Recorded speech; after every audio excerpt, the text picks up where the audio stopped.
नमस्कार. आज कोल्हापुरात आहे आणि सुप्रसिद्ध इतिहास अभ्यासक, इतिहासाचे संशोधक, लेखक सन्माननीय इंद्रजित सावंत सर आज आपल्या सोबत आहेत. वेगवेगळे विषय आहेत. चर्चेला आपण थेट सुरू करू आणि एक एक प्रश्नाबाबत त्यांची मतं, त्यांचे विचार जाणून घेण्याचा प्रयत्न आपण करू. सर नमस्कार. आणि नमस्कार. मी खरं म्हणजे आलोय 3-4 महत्वाचे मुद्दे घेऊन. त्यातला एक, आता संभाजी ब्रिगेडचे अध्यक्ष प्रवीणदादा गायकवाड यांच्यावरती जो भीषण हल्ला झाला, ती नुसती शाईफेक नव्हती, तर त्यात वेगळे प्रकार होते. ते आता तपासात पुढचा भाग आहे, ते समोर येतील किंवा दाबले जातील, तो वेगळा भाग आहे. त्याच्या आधी राहुल सोलापूरकरनी छत्रपती शिवाजी महाराजांविषयी काही वक्तव्य केली होती वादग्रस्त. आणि प्रशांत कोरटकर, भारतीय जनता पार्टीचा कार्यकर्ता, त्यांनी तुमच्याशी जी असभ्य भाषा वापरली, महाराजांचा, संभाजीराजांचा, जिजाऊ मासाहेबांविषयी जे काही वक्तव्य केलं, त्याच्यावरनं तर संपूर्ण महाराष्ट्र पेटलेला होता. त्याच्या आधी कॉम्रेड गोविंद पानसरेंची वगैरे हत्या. मला असं विचारायचं होतं की दडवला गेलेला इतिहास मराठ्यांचा किंवा शिवछत्रपतींचा, संभाजीराजांचा, हा मुद्देसूदरित्या संदर्भांसह पुढे आणण्याचं काम तुम्ही सगळे लोक करताय. पानसरेंच्या आधीचे इतिहासकार तुम्ही सांगू शकता जे कोणी, परंतु आम्ही पानसरेंपासूनचं पुढचं बघतोय. तर त्याच्यामुळे खवळलेल्या लोकांनी सुरू केलेली ही एक मोहीम आहे का, काय, कसं बघायचं याच्याकडे? नाही, खरं तर ही इतिहासाची मांडणी जी आहे त्याच्या विषयावर ही आत्ताची या 50-60 वर्षातली गोष्ट नाही आहे, त्याच्या अगोदरची सुद्धा आहे. म्हणजे ज्या लोकांनी शिवाजी महाराज असतील, संभाजी महाराज असतील किंवा आणि इतर सगळे इतिहास, हा खरा इतिहास जो पुराव्याच्या आधारावर असणारा इतिहास सांगायचा प्रयत्न केला, त्या लोकांच्या बद्दल अशा पद्धतीच्या घटना घडलेल्या आहेत. म्हणजे अनेक उदाहरणं मी तुम्हाला सांगू शकतो. म्हणजे भास्करराव जाधव आपल्याला माहित असतील, शाहू महाराजांचे. मला जे आठवते ते आता तुम्हाला सांगतो की ज्यांनी सत्यशोधक चळवळीचे ते होते. शाहू महाराजांच्या विचाराचे अनुयायी कोल्हापूर संस्थानचे सरसुभे होते. त्यानंतर सत्यशोधक समाजाचं पुनर्जीवन ज्यांनी प्रमुख हेनं केलं ते भास्करराव जाधव. या भास्करराव जाधवांनी शिवाजी महाराजांच्या, शंकरराव मोरे आणि भास्करराव जाधव यांनी शिवाजी महाराजांची जी जन्मस्थान आहे शिवनेरीवरचं, ते उद्ध्वस्त अवस्थेत होतं. ते 1926-27च्या वेळेला त्यांनी त्याचं पुनर्जीवन केलं, ते बांधून काढलं सगळ्या सत्यशोधकांनी. आणि त्यानंतर भास्करराव जाधवांनी परत रामायणावर नवा प्रकाश नावाचा ग्रंथ नंतर लिहिला, पण तो लिहायची सुरुवात होती. भास्करराव जाधव हे मोठे संस्कृत तज्ञ होते, अत्यंत शिवप्रेमी होते. अशा भास्करराव जाधवांना कोल्हापुरात सुद्धा बेदम मारहाण झाले, लक्षात ठेवा. कोल्हापुरातली मारहाणीचा विषय तुम्हाला सांगतो. ही काय घटना आता सगळं सुरू आहे, प्रवीण दादांना आता हे झालं म्हणून नाहीये. हे पहिल्यापासून याची मुळं खूप अगोदरपासून आहेत. खरं तर ती प्राचीन काळापासून आहेत असं आपण म्हणू शकतो. पण आपल्याला जेवढं आता माहिती आहे डॉक्युमेंटेड किंवा आपल्या कागदपत्रांच्या आधारावर, तर ते महाराष्ट्रामधला ब्राह्मणेतर वाद जो आहे, म्हणजे एक प्रवाह आहेत, मुख्य प्रवाह 2 आहेत, त्याच्यात उपप्रवाह आहेत, पण मुख्य 2 प्रवाह आहेत की इथल्या भारतातल्या, महाराष्ट्रातल्या एका विशिष्ट समाजाला असं वाटतं की जो इतिहास घडला आहे किंवा घडवलेला आहे तो आमच्या प्रेरणेनं घडलाय, म्हणजे महान इतिहास, जो पराक्रमाचा इतिहास आहे, किंवा आमच्यातला कोणतरी गुरु होता आणि मग बहुजन समाजातला कोणतरी व्यक्ती आला आणि त्यानं पराक्रम गाजवला, म्हणजे आम्ही सांगितलं म्हणून ते घडलं. बरोबर. आणि तशा पद्धतीची मांडणी करायचे प्रयत्न हे स्वातंत्र्यपूर्व काळापासून झालेले आहेत. म्हणजे आधुनिक काळात बघितले इतिहासाच्या मांडणीचे प्रयत्न. आणि त्या मांडणीला ज्या वेळेला बहुजन समाजातली माणसं किंवा शेजवलकरांसारखी काही ब्राह्मण समाजातली माणसं असतील किंवा रानडेंसारखी काही माणसं असतील, ही ज्या वेळेला छेद देतात, पुराव्याच्या आधारावर छेद देतात, त्यावेळेला या सगळा डोलारा जो उभा केलेला आहे तो कोसळेल की काय अशा भीतीनं अशा पद्धतीच्या घटना केल्या जातात. आणि याची शेकडो उदाहरणं तुम्हाला देता येतील. म्हणजे मी आता भास्करराव जाधवांचं तुम्हाला सांगितलं. शेजवलकर नावाचे महाराष्ट्रात एक खूप मोठे त्र्यंबक शंकर शेजवलकर नावाचे इतिहास संशोधक होऊन गेले.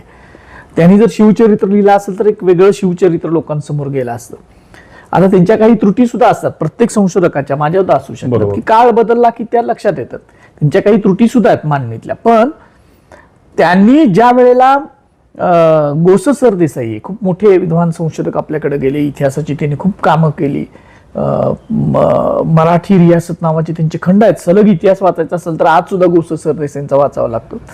तर या गोस सरदेसाईंचा ज्या वेळेला त्यांनी ह्या पहिले बाजीराव पेशवे यांचा मुलगा होता, ज्याला नानासाहेब पेशवा म्हणून प्रसिद्ध झाला, तो बाळाजी बाजीराव, तर त्याचा इतिहास लिहिला आणि त्याला प्रस्तावना लिहायला सांगितली शेजवलकरांना. अच्छा.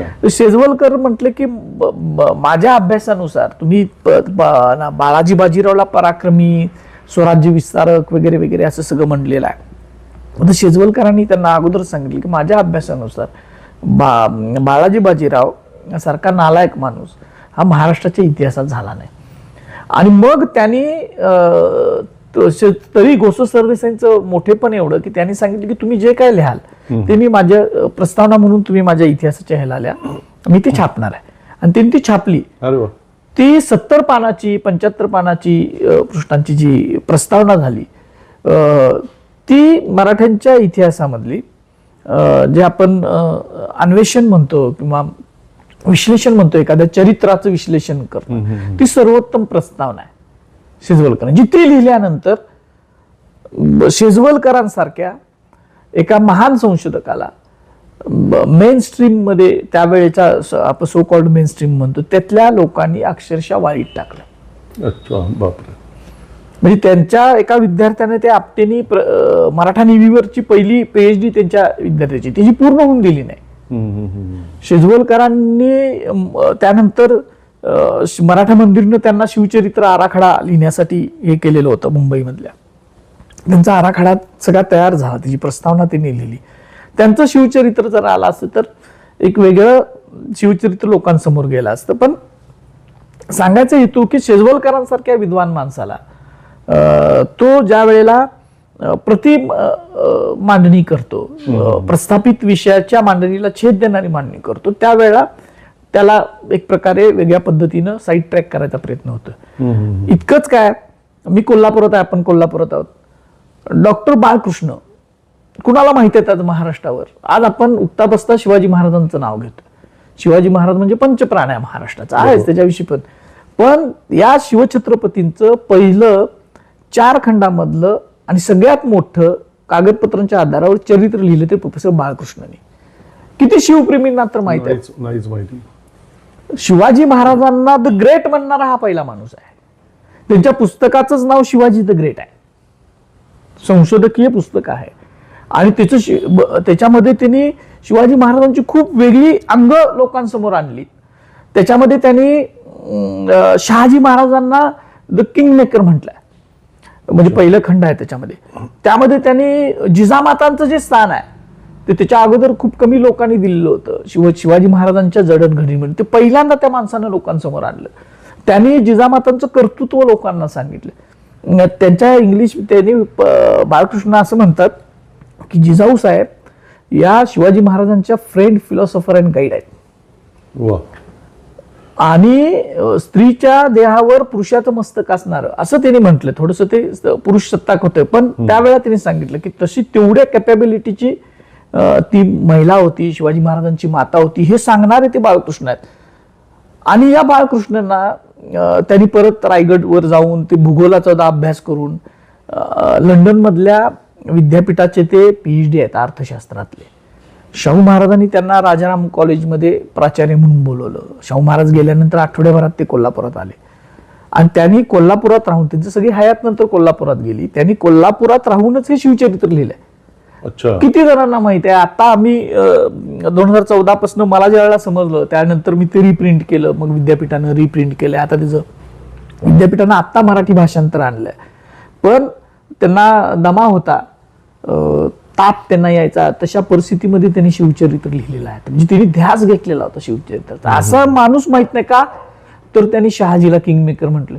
शिवाजी ज्याचं योगदान इतिहासातलं जे आहे कागदपत्रांच्या आधारावर ते त्यांनी त्यांच्या पारड्यात टाकलं. त्यांनी ज्या वेळेला एक मोठा प्रवाह हा शिवाजी महाराजांच्या स्वराज्य स्थापनेचं, शिवाजी महाराजांच्या कर्तृत्वाचं श्रेय रामदास स्वामींच्याकडे देत होता, त्यावेळेला माणसानं हे जे आणलं, त्यानंतर त्याचं नाव कुणी घेत आहे? म्हणजे ह्या प्रवाह आहे मोठा, की ज्यांनी चांगली कामं केलीत.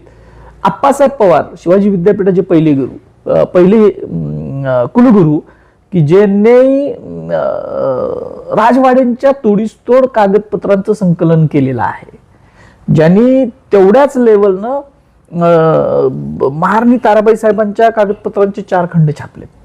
राजर्षी शाहू महाराजांच्या इतिहासाच्या संशोधनाची सुरुवात जरी शाहू काळात थोडीफार झाली असली तरी 74 नंतर त्यांनी स्थापन केलेल्या शाहू संशोधन केंद्रातून झाली. या शाहू संशोधन केंद्रातून अनेक नव्यानं गोष्टी उजेडात आल्या. तर ह्या आप्पासाहेब पवार इतिहास संशोधक म्हणून कुणाला माहिती आहे? म्हणजे बाहेर जाऊ दे, महाराष्ट्रात किंवा बाहेर, त्यांनी जे रिसर्च पेपर वाचलेले आहेत या सगळ्या याच्यातून, सातारच्या शाहू महाराजांचं कर्तृत्व पहिल्यांदा त्यांची सुद्धा PhD लंडन मधली आहे. आणि ती शंभूराजांचे पुत्र शाहू महाराज ज्यांच्या कालावधीत स्वराज्याचा विस्तार झाला, त्यांचं कर्तृत्व त्या माणसानं पहिल्यांदा लोकांसमोर आणलं. त्यांनी सुद्धा, आप्पासाहेबांनी सुद्धा ह्या सगळ्या वादामध्ये रामदास शिवाजी महाराज गुरु आहेत का नाही त्याच्यामध्ये रिसर्च पेपर लिहून सिद्ध केलं की कटला कागदपत्राचा पुरावा नाही शिवाजी विद्यापीठाच्या कुलगुरूंची. आणि अशा व्यक्ती आपल्याला माहित नाही आहेत. अशा व्यक्तींना आपण महाराष्ट्राच्या क्षितिजावरनं बाजूला टाकलंय. सांस्कृतिक ऐतिहासिक क्षितिजावर हे नाहीच नाही, यांची नावं घेत नाहीत. बघा कोण नाव घेते बरं, यांना कुठला पुरस्कार दिला का तुम्ही? नाही. बरोबर. यांच्या नावानं स्मारक आहेत का? यांच्या नावानं पुरस्कार तुम्ही देताय का? बरं, हे सगळं कोणाच्या कालावधीत घडलंय? हे बहुजन समाजाची म्हणजे सत्ता असताना झालेल्या सगळ्या गोष्टी आहेत. पण म्हणजे किती दुर्दैवी आहे सर. म्हणजे आत्ताची सत्ता तर खुलेपणाने ब्राह्मण्यवादाचे समर्थक असल्याचं आपण म्हटलं तर ते वावगं ठरणार नाही, परंतु जे स्वतःला पुरोगामी विचारधारेचे, सुधारणावादी विचारधारेचे मानत होते, त्या लोकांच्या काळामध्ये हे जर घडलं असेल तर हे किती दुर्दैवी आहे. त्यांनीच यांना विस्मरणात नेलं ना. आणि ह्याच्यामध्ये समाजाचा सुद्धा थोडासा भाग येतो. बहुजन समाजानं, मराठा समाजानं त्यांच्यासाठी कुणी कुणी कामं केली, ह्या लोकांना त्यांनी खरोखर विस्मरणात टाकलं. जी प्रचार प्रसाराचं साधनं जी वापरतात, ग्लोबल्स नीती वापरतात, त्यांना महान समजायची एक नीती आपल्याकडे आहे. आणि त्याच्यामुळं प्रवीण दादांच्यावर जो घातकी हल्ला झाला, खुनी हल्ला झाला, तर नुसतं काळशाही नाही आहे ती. ते मला वाटतं की ते वंगण काय तर फेकलेलं होतं. कुणी काडी वडली असती तर जळाले सुद्धा असते. अनेक गोष्टी आहेत त्याच्यात, अनेक गोष्टी आहेत त्याच्यामध्ये. आणि तो हल्ला कशाबद्दल झाला याचं मला सगळ्यात जास्त दुःख हे होत आहे की संभाजी ब्रिगेडचं नाव बदला. ते व्हॅलिड मुद्दा आहे का? बरोबर. मग तुम्हाला तसं करायचं असेल तर तुम्ही इतिहासाच्या सगळ्या पुस्तकांची मग गजानन हे सांगाच सर, कारण अजून सुद्धा इतक्या वर्षानंतर पानसरेंचा शिवाजी कोण होता या त्या पुस्तकाच्या हेडिंग वरती ऑब्जेक्शन घेतातच. संभाजी ब्रिगेड या नावावर ऑब्जेक्शन. ते तो सगळ्यात महत्वाचा मुद्दा तो आहे की मध्ये आमच्या इथं काढलं की शिवाजी महाराजांचं शिवाजी विद्यापीठ नाव का, तर ते एकीरे. ही गोष्ट आपण समजून घेतली पाहिजे, सगळ्या शिवप्रेमींनी समजून घेतली पाहिजे की ज्या व्यक्तीने शिवाजी महाराजांच्या नावानं विद्यापीठ असावं ही संकल्पना केली, ती व्यक्ती शिवप्रेमी नाही आहेत का? बरोबर. पहिले यशवंतराव चव्हाण असतील, ज्यांनी शिवाजी महाराजांचं, शंभूराजांचं खरं चरित्र लिहिण्यासाठी वासी बेंद्रेंना पैसे दिले. त्यांना सांगितलं की तुम्ही सगळी कामं बाजूला ठेवा. वासी बेंद्रेंनी लिहिले प्रस्तावनेत त्यांच्या, आणि तुम्ही शंभूराजांचं चरित्र लोकांसमोर आणा.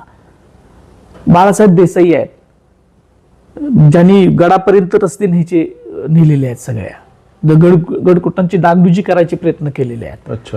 पहिले शिक्षण मंत्री होते आपले. त्यानंतर आप्पासाहेब पवार, मगाशी मी सांगितलं, अत्यंत शिवप्रेमी सुद्धा होते आणि एक चांगले मोठे जगविख्यात संशोधक होते. अशा व्यक्तीने शिवाजी विद्यापीठाचं नाव शिवाजी विद्यापीठ ठेवलं. त्यावेळेला काही चर्चा झाली नसेल का की छत्रपती शिवाजी महाराज विद्यापीठ आपण नाव देऊया? पण त्यांना माहित होतं की हे काय होऊ शकतं याच्यामध्ये. आणि शिवाजीमध्ये, शिवाजी या नावातच जी ताकद आहे आणि जी आहे त्याच्यामध्ये, ते शिवा म्हटलेलं नाही किंवा संभा म्हटलेलं नाही, तो जी आहे. बरोबर. त्याच्यामध्ये ती जी म्हणजे आदरार्थक असतं, त्याच्यातच आदर आहे. मला आश्चर्य वाटतं की संभाजी ब्रिगेडचं नाव बदला, म्हणजे हे जे आदरार्थीच नाव आहे तेच नाव बदला म्हणून हल्ला होतो. तो फक्त नाव बदला म्हणून हल्ला झालेला आहे असं मला वाटत नाही. तो ज्या पद्धतीनं टार्गेट करायचा आहे की ही जी काही महाराष्ट्रातली मुवमेंट जी आहे, चळवळ आहे सत्य इतिहास सांगणारी, ती जर दाबायची असेल तर सत्य इतिहास सांगणारे जे काही आयकॉनेबल गोष्टी आहेत, म्हणजे जे आता समोर दिसतात, त्यांचं दमन करा. तर त्यांना तुम्ही अशा परिस्थितीत न्या की त्यांनी घाबरलं पाहिजे. पण मग तेच मग सर, आता जसं ते प्रशांत कोरटकरनी तुमच्याविषयी असभ्य भाषा वापरली, किंवा ते राहुल सोलापूरकरचं प्रकरण झालं, छत्रपती शिवाजी महाराज किंवा त्याच्यापूर्वी जेम्स लेनचं प्रकरण झालं, म्हणजे छत्रपती शिवाजी महाराज, संभाजी महाराज, जिजाऊ मासाहेब किंवा आपल्या इतिहासाचं विकृतीकरण, विपर्यास करण्याचे जेव्हा प्रकार घडतात तेव्हा हे लोक नसतात, तेव्हा यांना ते आणि एकेरी नावाच तुम्हाला सांगतो की एकेरी नाव जर बदलायचं आहे ना, मग तुम्ही आज जगन्नाथ सरकार इतिहास संशोधक आहेत, त्यांच्या पुस्तकाचं हाऊस ऑफ शिवाजी नाव आहे. आता नव्यानं ते जुनं झालं असं समजा. परत गजानन मेहेंदळेंनी जे पुस्तक लिहिलंय त्यांचं इंग्लिश मधलं, त्याचं Shivaji and his times, life and times असं नाव आहे ना काय तर. बरोबर. मग त्याच्यात अपमान होत नाही? त्यांच्याकडे कोण गेलं का इतक्या वर्षात? म्हणजे तुम्ही शिवाजी विद्यापीठाचं नाव बदलायला येताय, तुम्ही संभाजी ब्रिगेडचं नाव बदला म्हणून मागणी करताय, पुस्तकाचंच नाव तुम्ही शिवाजीच्या नावाने दिले, पानसरेंना तुम्ही मारला नुसतं शिवाजी कोण होता म्हटलं म्हणून. तर तसं तुम्ही त्यांच्याकडे का जात नाही?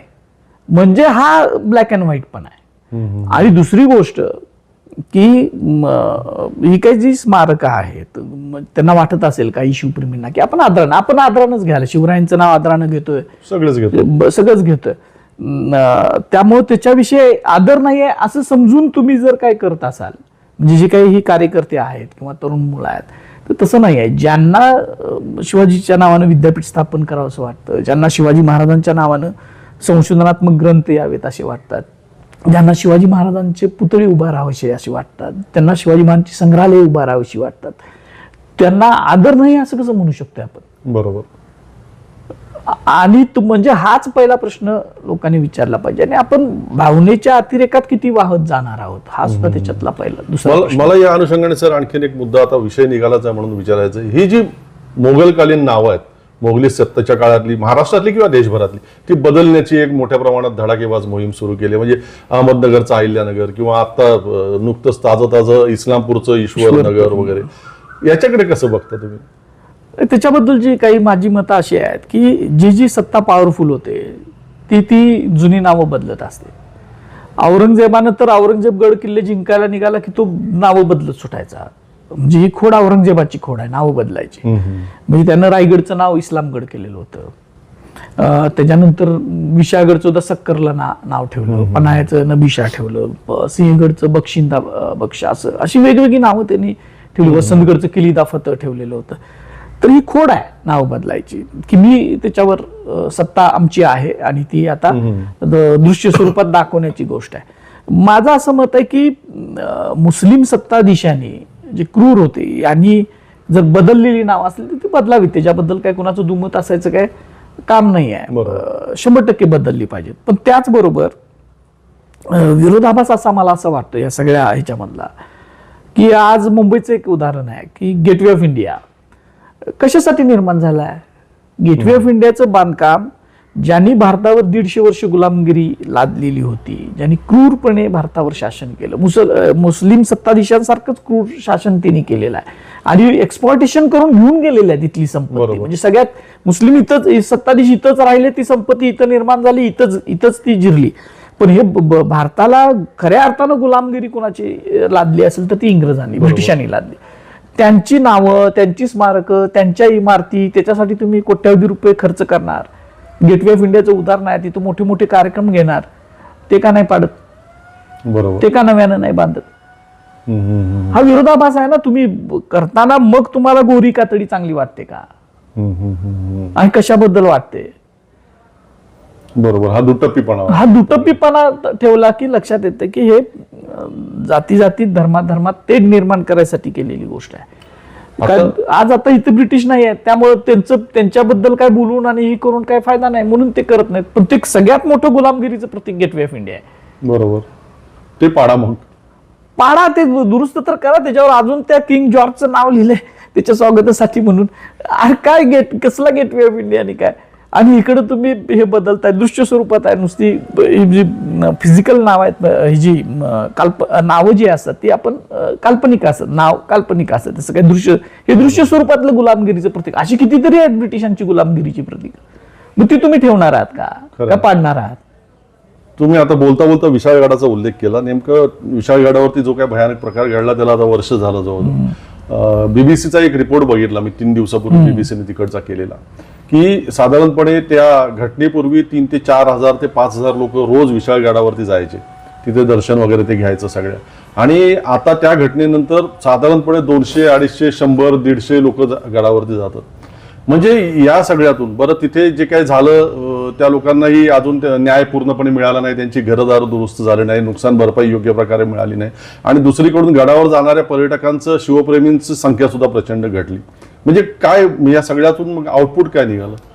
विशाळगडचं सगळ्याच किल्ल्यांवरची अतिक्रमण निघाली पाहिजे. बरोबर. जी अतिक्रमण आहेत, जी बेकायदेशीर बांधकामं केली ती निघाली पाहिजेत. बरोबर. सज्जनगडावर अपार्टमेंट बांधले गेलेत, बापरे, तुम्ही जाऊन बघा. सिंहगडापासून ते सज्जनगडापर्यंत, ते गगनगिरी किल्ल्यापर्यंत, म्हणजे गगनगडापर्यंत, ते पन्हाळ्यापर्यंत अनेक ठिकाणी अतिक्रमणाने किल्ले वेढलेले आहेत. दंगल फक्त विशाळगडाला झाली. म्हणजे सगळेच किल्ले महत्वाचे आहेत. बरोबर. मग ह्याच्यामध्ये प्रशासनाचा दोष आहे सगळ्यात पहिला, की त्यांना ते व्यवस्थित हँडल करता आलं नाही. त्यांना समजलं का नाही मला माहित नाही, पण ठरवून शिवाजी महाराज की जय म्हणून दंगल करणं हा विषय नाही आहे. ते लोकशाहीमध्ये जर तुम्ही लोकशाही मानत असाल तर लोकशाहीची जी शस्त्र आहेत ती घेऊन तुम्ही लढलं पाहिजे. नाही तर मग अशी झुंडशाही तयार होईल. मला वाटलं म्हणून आम्ही अतिक्रमण करणार, मला वाटलं म्हणून, किंवा हिंदूंनी केलेलं किल्ल्यावरचं अतिक्रमण आहे मग ते हिंदूंचं आहे म्हणून तुम्ही तसंच ठेवणार. तटावर बांधलेले बंगले आहेत काही ठिकाणी, ते हिंदूंचे आहेत म्हणून तुम्ही तसेच ठेवणार. आणि मुसलमानांच्या झोपड्या, ती मुसलमानाची आहे ती झोपडे म्हणून तुम्ही काढणार. हा एक मोठा विरोधाभास आहे. रायगड किल्ल्यावरच तर सगळ्यात आता तिथे जे काही धनगर समाज राहतो, तो भारत स्वतंत्र व्हायच्या अगोदर तिथे गेलेला होता आणि तो अजून सुद्धा त्या झापातनी राहतोय, जुन्या झापातनी.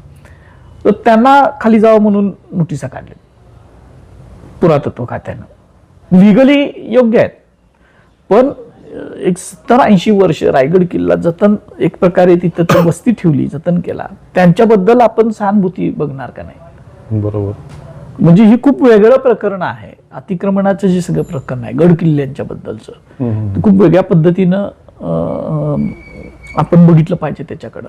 म्हणजे इतिहासाचं जतन, संवर्धन हे तर हाच विषय, पण त्याचा उपयोग करून समाजामध्ये तेढ निर्माण होते का? मग त्याच्यामध्ये मुस्लिम समाजातल्या लोकांनी सुद्धा बघितलं पाहिजे ना की आपला उपयोग करून घेतला जातोय का? बरोबर. विशाळगडच्या प्रकरणात तर तिथल्या ज्यावेळेला कलेक्टर ऑफिसला मीटिंग झाली 2 वर्षापूर्वी, त्यावेळेला अगदी त्यांना स्वतः मी सांगितलेलं होतं की तुमचं जे बेकायदेशीर बांधकाम आहे ते काढून घ्या ना. बेकायदेशीरच आहे, त्याला तुम्हाला लिगलाइज होणार नाही. तुम्ही का ठेवलं, त्यांनी का ठेवलं, हा तर एक प्रश्न आहे. म्हणजे दोन्ही बाजू, दोन्ही त्याला अंग आहेत. आता तिथला रोजगार लोकांचा बुडालाय, मग ते सगळ्यांचाच बुडालाय, हिंदू मुस्लिम सगळ्यांचाच बुडालाय. म्हणजे ते जर सुधारायचं असेल तर तिथल्या लोकांनी, विशाळगडच्या लोकांनी, विशाळगड हा फक्त धार्मिक ठिकाण न राहता, कारण माझं अगदी स्पष्ट मत आहे कुठल्याही धार्मिक ठिकाणाची प्रगती झालेली नाही, होऊ शकत नाही. त्याच्यातनं रेव्हेन्यू जनरेशन फक्त ठराविक लोकांना होतं. बरोबर, खरी गोष्ट आहे. म्हणजे विशाळगडचे मुजावर मोठे झाले त्या दर्ग्यामुळे, तर आजूबाजूची माणसं नाही मोठी झाली. बरोबर. तिथे जर पर्यटन स्थळ झालं, कारण विशाळगड हा सगळ्यात ब्युटी जी म्हणतो आपण सह्याद्रीतली, म्हणजे एक सौंदर्यशाली ठिकाण आहे. नुसतं इतिहासाचं अंग आहेच, पराक्रमी इतिहासाचं अंग आहेच, पण एक सौंदर्यशाली ठिकाण आहे. तसं चारही बाजूनं सह्याद्रीनं वेढलेलं आहे. तशा रीतीने ते पुढे नाही आलं. तसं तुम्ही तसं करायला पाहिजे ना. त्यांना रोजगार पाहिजे असलं तुम्ही एका अंगानं नका बघू ना, फक्त धार्मिक ह्यानं नका बघू. पर्यटनाच्या अँगलनं जर बघितलं तर त्याचा इतकी तिथं पर्यटक येतील.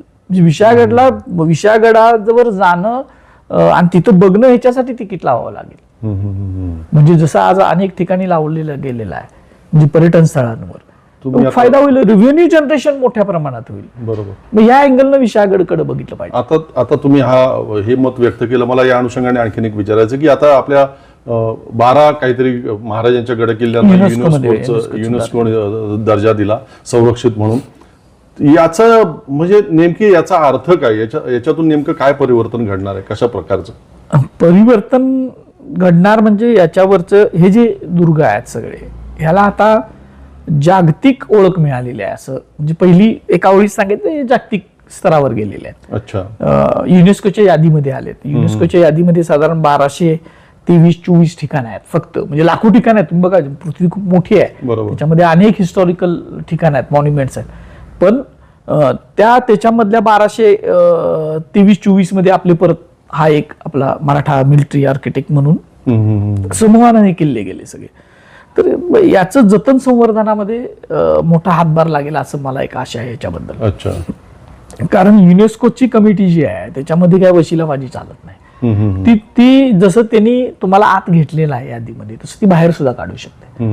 तर ती बाहेर काढू नयेत म्हणून या किल्ल्यांचं जे हिस्टॉरिकली जे महत्व आहे ते अबाधित ठेवावं लागणार आहे.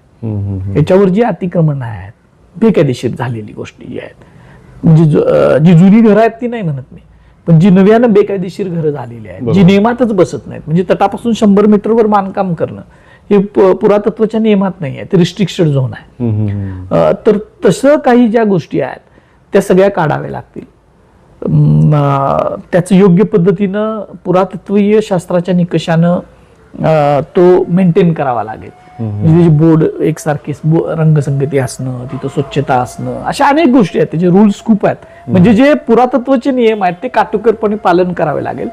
आणि जागतिक वारसा स्थळ असल्यामुळं जगातले पर्यटक येणार, जगातले अभ्यासक येणार, त्यामुळं त्या सुविधा शासनाला निर्माण करण्यासाठी पैसे द्यायला भाग पडणार आहे. त्यामुळे एक मोठी चांगली गोष्ट याच्यामुळे झाली. आणि याच्यामुळे सगळ्यात महत्वाची गोष्ट कुठली होणार आहे की पुन्हा एकदा या किल्ल्यांचं तर महत्व जाणारच आहे, पण त्याचबरोबर शिवाजी महाराज आणि त्यांच्या नंतरच्या सगळ्या मावळ्यांनी जे काय पराक्रम गाजवला या किल्ल्यांच्या आधारावर, तो जागतिक स्तरावर जाणार आहे. अभ्यासकांचं लक्ष याच्याकडे येईल, या किल्ल्यांकडे वळणार आहे. आपल्या किल्ल्याचा अजून आर्किओलॉजिकली अभ्यास नाही झालेला, म्हणजे बॅटलफील्ड आर्किओलॉजीच्या अंगाने आपण अभ्यास झालेला नाही. आणि खूप पोटेन्शियल आहे. म्हणजे एका सीजवर, म्हणजे एक वेढा घातला तर त्याच्यावर अभ्यास होऊ शकतो. खूप नव्यानं गोष्टी आपल्या समोर येऊ शकतात. या सगळ्या गोष्टीच्या फायद्याची गोष्ट आहे झालेली. सर, परवा विधानसभेमध्ये एक प्रश्न चर्चेला आला. नवीन जो बोर्डाचा अभ्यासक्रम येतोय त्याच्यामध्ये जवळजवळ म्हणजे 2000 पानांचा इतिहास सगळा त्यांच्या वेगवेगळ्या वर्गवारी केलेली आहे. आणि त्यात शिवाजी महाराजांचा फक्त 60-70 शब्दांमध्ये 68 शब्द केलं, फक्त 68 आहेत शब्दांमध्ये उल्लेख केले. म्हणजे या अनुषंगाने मला आणखीन पण एक विचारायचं, जो तो मालवणचा शिवछत्रपतींचा आपला पुतळा पडला त्याच्या आधी तुम्ही त्याचा धोका फेसबुकवरती तुम्ही एक पोस्ट लिहिली होती की एक त्या दिवशी ज्यावेळेला उद्घाटन झालं त्या दिवशी, हा, तेव्हा तुम्ही ते लिहिलं होतं. नंतर तो किल्ला पडला. आता परत या सरकारने तो पुतळा उभारला तर त्याचा पाया खचला, आपण सगळ्यांनी बघितलं. हे लोक स्वतःला शिवप्रेमी म्हणून जाहीर करतात, त्याच्या मोठमोठ्या जाहिरातबाजी करतात. आता या अभ्यासक्रमाचं हे प्रकरण समोर आलं, पुतळ्याची प्रकरण घडली. हे यांचं शिवप्रेम आहे का खरं? कसं बघायचं या सगळ्याकडे? नाही, हा शिवा अनुनय आहे असं म्हणा, लोकांचा अनुनय करायला लागला. कुठल्याही व्यक्तीचे मोठे पुतळे केले म्हणजे त्याचं कर्तृत्व समाजासमोर गेलं असं नाही हो. कारण पुतळ्यातून आपल्याला पुतळा दिसतो, फक्त ती प्रेरणा घेण्यासाठी त्याचा उपयोग होऊ शकतो. पण त्या व्यक्तीनं काय पराक्रम केलेला आहे, समाजासाठी काय दिलेला आहे, हे समजायचं असेल तर तुम्हाला पुस्तकातच डोकावं लागतं. बरोबर. त्याचा अभ्यासच करावा लागतो. नुसता पुतळा बघून नाही समजत, किंवा त्याच्यावर मग चांगल्या पद्धतीच्या डॉक्युमेंटरीज काढाव्या लागतात. हे करायचं सोडून आपण 100-100 फुटाचे उंच उंच पुतळे बसवायला लागलो. माझा अगदी स्पष्ट या मोठ्या प्रतिमांना विरोध आहे. लहान पुतळे करावेत, कारण पुतळे लहानच असतात. पुतळे तयार करायची पद्धत आपण बाहेरच्या लोकांकडनं घेतलेली आहे. खरं तर बुद्ध याच्याकडनं पहिल्यांदा आली, आणि नंतर रस्त्यावर पुतळे बसवायची जी संकल्पना आहे, रस्त्याच्या मधोमध, ही युरोपियन संकल्पना आहे, त्यांच्याकडून आपण घेतली. तर मोठे पुतळे किती करणार आहोत आपण? आणि एका बाजूला शिवाजी महाराजांच्या पुस्तकामध्ये, म्हणजे आता आपण सांगितलं त्या NCERTच्या पुस्तकात मला वाटतं की ते अभ्यासक्रमामध्ये शिवाजी 2000 पानाचं काहीतरी आहे, त्याच्यात एवढंच फक्त शब्द येत असतील तर त्याच्याबद्दल लोकांना काय नाही वाटत. त्याच्याबद्दल शिवप्रेमी मग कुठं जातात, बरोबर. प्रेम कुठं जातं त्याच्याबद्दल, हा एक विषय आहे. आणि शिवाजी महाराजांचं चौथीचं जे पुस्तक आहे, चौथीला जो आपण इतिहास शिकवतो तो खरं तर अजून एकदा चौथीला सुद्धा आला पाहिजे आणि नंतर 10वीच्या दरम्यान ज्या वेळेला जराशी जाण येते त्यावेळेला सुद्धा तशा पद्धतीचं एक इतिहासाचं शिवाजी महाराजांच्या किंवा मराठ्यांच्या इतिहासाची साधनं ही सगळी आली पाहिजेत. कारण चौथीला आपल्याला कथात्मक आपण इतिहास ऐकत असतो, त्यावेळेला इतिहास लेखनशास्त्र काय, हिस्टोग्राफी काय, एखादा इतिहास एखाद्यानं लिहिलाय म्हणजे तो खरा आहे का, ते साधनांची चिकित्सा कशी करतात हे काहीच समजत नाही आपल्याला. मग ते आणि त्याच्यामुळे मग भावना अतिरेक वाढलेला आहे. त्याच्यामुळे लोकांना सिनेमा आणि कादंबरी हा इतिहास वाटायला लागलेला आहे, जे ललित लेखनी इतिहास वाटतं. बरोबर. तर ते जर आपल्याला इतिहास हा इतिहासासारखा कसा बघायचा, इतिहास लेखनाकडं ते संशोधनात्मक इतिहास लेखन आहे, तिची चिकित्सा करायची, तपासायचं कसं, तर याच्यासाठी परत एक आपल्याला मला वाटतं की एखादे 2-4 धडे आपल्या पुस्तकात आपण टाकले पाहिजेत आणि ते नंतर 10वीच्या दरम्यान टाकले पाहिजेत. कारण ते अगोदर समजणार नाही, कारण तेवढी पोच बुद्धिमत्ता तेवढी मुलांची वाढलेली नसते. आणि नॉर्थच्या लोकांना म्हणजे उत्तरेकडच्या लोकांना, दक्षिणेकडच्या लोकांना शिवाजी महाराजांच्या बद्दल प्रेम आहे. बरोबर. मी फिरलोय मग सगळा भारत फिरलोय, आपण काही ना काहीतरी कारणाने फिरत असतो.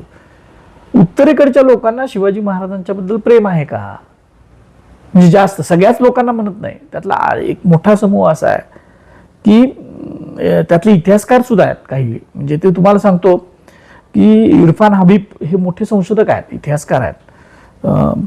तर त्यांनी ॲग्रियन सिस्टीम ऑफ मोगल इंडिया नावाचं पुस्तक लिहिलं आहे. ते जगभर सगळ्यात जास्त खपणारं पुस्तक तेच आहे.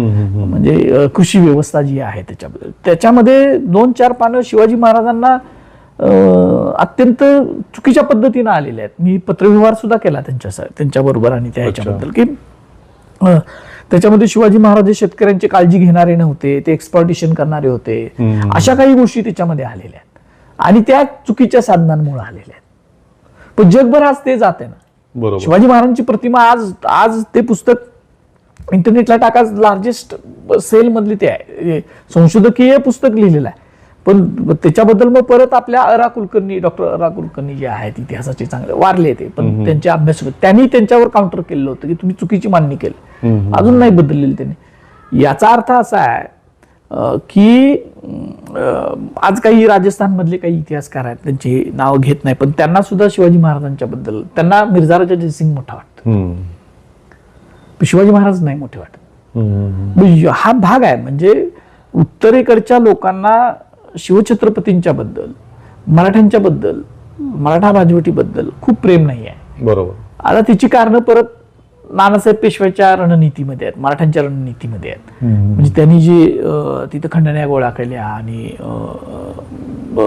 ज्या पद्धतीनं तिथल्या राजांना आत्महत्या करायला लावल्या काही खंडणीसाठी, म्हणजे त्यावेळेला मध्ययुगात ते अजून ती बीज, जसं आपण आपल्या इतिहासात कधी काय घडलं असेल तर अजून आपल्याकडे ते दगदग राहते. म्हणजे औरंगजेब इथं येऊन आता 350 वर्ष झाली, तर औरंगजेबाविषयीची आपल्या मनात चांगली भावना नाही आहे, त्याच्याबद्दल आपल्याला प्रेम असूच शकत नाही, येऊच शकत नाही. बरोबर. तसं तिकडं काही मराठ्यांच्या बाबतीत काही वेळा झालेलं आहे. आणि त्यामुळं तिकडं जर इतिहासाचं संचलन गेलं की आपल्याला काय शिकवायचं आहे हे भारत पातळीवर कुठं तर गेलं, तर मला नाही वाटत की ते शिवाजी महाराजांच्या इतिहासाला योग्य स्थान देतील, जसं आज झालंय. इतक्या मोठ्या पुस्तकात 68च फक्त शब्द जर शिवाजी महाराजांच्या बद्दल घालता असतील तर ते त्या जुन्या रागातून, द्वेषातून किंवा त्यांची मानसिकताच ती तशी घडत गेलेली आहे, त्याच्यामुळं ते झालेलं असेल. सर, मला शेवटाकडे येताना बऱ्याच वर्षांपासून एक खंत मनात खात राहते, आपल्या तोडत राहते. तुम्हाला विचारायचं आहे, हे लोक बहुजन समाजाच्या लोकांवरती हल्ला करण्यासाठी त्या बहुजन समाजाच्याच मुलांचा खांदा म्हणून वापर करतात. गोळ्या चालवायला, शस्त्र चालवायला, कुठे काय काळं वंगण फेकायला बहुजन समाजाच्याच लोकांचा वापर करतात. आणि गेली अनेक वर्ष तुमच्यासारखे लोक खरा इतिहास बहुजन समाजाला शहाणा करण्याचा प्रयत्न सगळा समोर करत असताना, जयसिंगराव पवार असतील, तुम्ही असाल, आता पानसरे सर तर गेले, प्रवीण दादा वगैरे असतील, समाज का हे म्हणजे लक्षात घेत नाही, का स्वतःचा वापर करून देतो या ब्राह्मण्यवादी शक्तींसाठी? त्याच्यासाठी महाराष्ट्रातला ब्राह्मण ब्राह्मणेतर वाद समजून घेतला पाहिजे, असं माझं अगदी प्रामाणिक मत आहे. आता नाही आहे, आता आपण कुठं ब्राह्मण ब्राह्मणेतर वादाच्या लढाया खेळणार आहे. पण तो झालेला वाद हा इतिहास आहे. म्हणजे इतिहास हा राष्ट्राचा म्हणजे एक संस्कृत सुभाषित आहे, इतिहास राष्ट्रस्य समाजस्य प्रबोधक हा असं म्हटलं जातं. तर राष्ट्राचा आणि समाजाचा तो प्रबोधक आहे. तर आपल्या बहुजन समाजानं 50, 60, 70 वर्षा 100 वर्षापूर्वी महाराष्ट्रामध्ये जो वाद एक खेळला गेला किंवा वाद झाला, तर तो ब्राह्मण ब्राह्मणेतर वाद आहे. तो समजून घेतला पाहिजे. ज्या वेळेला हा वाद समजून घेतला जाईल त्यावेळेला स्वतःचं शस्त्र म्हणून वापर करून द्यायला ही लोक तयार होणार नाहीत. कारण त्यांना हे समजेल की आपण आपल्याच भाऊबंधांच्यावर, आपल्याच चांगलं आपल्याबद्दल विचार करणाऱ्यांच्यावर आपण आक्रमण करतो, त्यांच्यावर आपण टीका करतो, हे त्यांना समजून येईल. ह्याच्यामध्ये जातीयवाद आहे अशातला भाग नाही. ज्या फॅक्ट्स आहेत, सत्य आहेत, ते कधी जात नसतं. त्यामुळे ह्याच्यात जातीवादाचा विषय नाही आहे. कारण आज सुद्धा तुम्ही बघा, एखाद्या विषयावर आपण बोललो, ही फॅक्ट सांगितली, जसं आपण सांगतो की औरंगजेब मुस्लिम सत्ताधीश होता, तसं आपण सांगितलं पाहिजे ना की शंभू राजांच्या बद्दल ज्या लोकांनी पहिल्यांदा विकृत लिखाण केलं ती त्या ब्राह्मण समाजातली होती. किती नावं तुम्हाला द्यायची? म्हणजे गुणोत्कर्ष नाटकापासून सुरुवात झाली, ज्यांनी नाटकं लिहिली, ज्यांनी सिनेमा काढले, ज्यांनी संभाजी महाराजांची बदनामी केली, ती होती. त्यांनी का केली ह्याच एक आपण बघितलं पाहिजे. ती त्यांच्यातली जातीवाद आहेत. जातीवाद काय फक्त बहुजन मराठ्यांच्यात आहे असं आहे का? तो ब्राह्मणवाद्यांच्यात आहे ना. आज तुम्ही पोस्टला जर तुम्ही बघा, नावं बघितली तरी आपल्याला लक्षात येते की काय पद्धतीनं टोकाचं विष त्या ह्याच्यावर आपल्या बद्दल पसरवत असतात. ते किती घाणेरडी खालच्या पातळीची टीका करतात. कोण करते? हे आपण महाराष्ट्र समजून घेत नाही. हे राजकीय लोकांनी सुद्धा समजून घेतलं पाहिजे. मग लगेच आज काय दंगली करायच्या आहेत का त्यांच्या विरुद्ध, असा नाही भाग. पण हे समजून घेणं गरजेचं आहे. आणि ते ब्राह्मण समाजातल्या लोकांनी सुद्धा समजून घेणं गरजेचं आहे की आज बघा, आजच एक पोस्ट फिरायला लागले की माणिकराव कोकाटे मराठा आहेत, पण मराठा असून त्यांना डिफेंड नाही करत मराठा समाज, उलट त्यांच्या विरुद्ध बोलत. तसं ब्राह्मण समाजातल्या एखाद्या व्यक्तीनं खरं तर जाती अंताकडे जायला पाहिजे, पण गेलेलं नाही आपण. पण त्यांनी कुठलं दुष्कृत्य केलं म्हणजे आता जेम्स लेनला ज्या वेळेला पुण्यातल्या जी काय ती लिस्ट आहे त्याच्यामध्ये बघा तुम्ही, सगळेच ते ब्राह्मण समाजातले त्यांची बाजू घेऊन उभा राहिले विकृत लिखाणाच्या बाजूनं. बरोबर, खरं. सोलापूरकरांचा निषेध करायला कुठं कोण आलाय? कोरटकरनं जे मला फोन केला त्याच्यामध्ये ते ब्राह्मण्य होतं, ते ब्राह्मण्यच बोलत होतं. मग हे आपण आणि बरं ते आत्ताच्या वेळेला, आणि मग आम्हाला तुम्ही आम्ही काहीतरी बोललो की बघा हे ब्राह्मण द्वेष्टी आहेत. आम्ही कसं ब्राह्मण द्वेष्टी असू? आता महात्मा फुले चित्रपटाच्या वेळेला इथेच घडलं. आम्ही कसे ब्राह्मण द्वेष्टी असू? तुमच्यातलं शाहू महाराजांनी सांगितलं, तुम्ही स्वतःला उच्चवर्णीय समजता, तुम्ही स्वतःला अभिजन समजता, तुम्हाला असं वाटतं की आम्ही सुपर आहोत.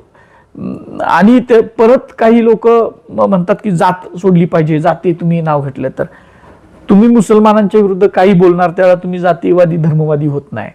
तुम्ही मराठ्यांच्या बद्दल काय बोलणार, इतर बहुजन समाजाबद्दल सुद्धा काय बोलणार, डॉक्टर बाबासाहेब आंबेडकरांच्यावर नको त्या भाषेत टीका करणार, त्यावेळेला तुम्ही जातीवादी होत नाही. आणि ज्यावेळेला आम्ही जातीवादी ब्राह्मण लोकांच्या बद्दल बोलतो त्यावेळेला आम्ही जातीवादी कसे होतो?